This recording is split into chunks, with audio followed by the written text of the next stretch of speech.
Hey, c'est le toi qui regarde cette vidéo, c'est Nathan et aujourd'hui, j'aimerais te parler de la motivation. En fait, une chose que j'aperçois, c'est que les débutants en game design, l'une des erreurs principales qu'ils font, c'est que suite à un manque de motivation, ils décident d'arrêter d'avancer vers leur jeu vidéo. Du coup, ils se disent peut-être que finalement, devenir créateur de jeux vidéo, devenir concepteur de jeux vidéo, c'est peut-être quelque chose qui n'est pas forcément fait pour moi.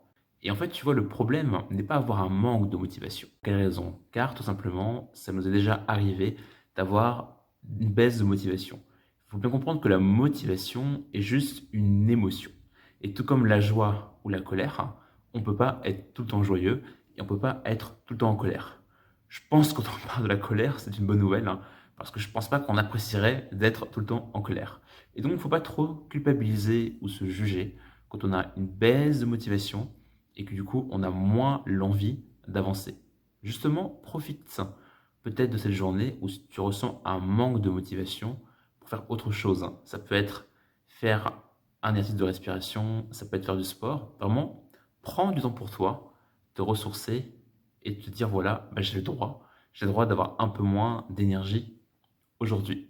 Ensuite, l'erreur qu'on fait suite à cette manque de motivation, donc quand on veut créer un jeu vidéo par exemple, effectivement, quand on a une baisse de motivation, ça peut être tentant de se dire bon, je vais rien faire, je vais pas avancer vers mon jeu, ou pire parfois, c'est je vais arrêter ce rêve, je vais arrêter de poursuivre ce rêve de devenir créateur de jeux vidéo.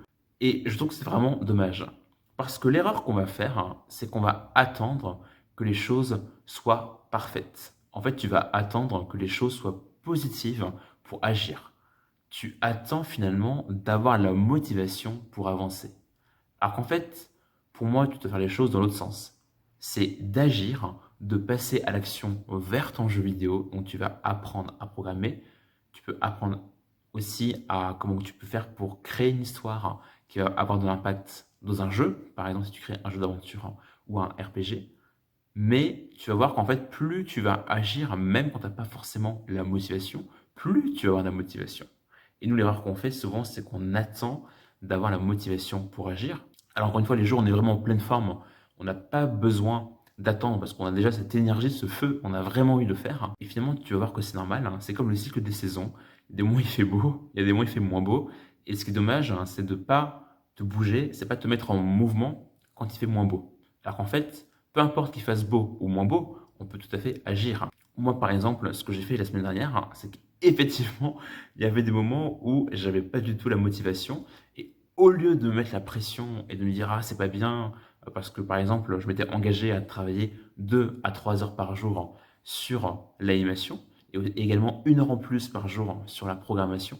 Donc pour programmer, j'ai eu aucun problème à m'y mettre. Pour mon animation, comme j'ai besoin voilà, d'être inspiré et d'être créatif, bah, j'ai travaillé un petit peu moins, j'ai travaillé 10 minutes. Mais tous les jours, j'ai agi vers mon animation. Et en fait, le plus important, c'est pas forcément d'être tout le temps motivé, de travailler comme un fou, mais c'est juste d'être régulier. Et je pense que ce que tu dois faire, c'est pas te comparer à des créateurs de jeux vidéo qui peut-être travaillent 10 heures par jour, qui ont peut-être aujourd'hui un studio de jeux vidéo indépendant et qui créent des jeux qui génèrent beaucoup d'argent et qui sont connus, voire qui ont une chaîne YouTube qui a un impact. Non, vraiment, tu peux t'en inspirer.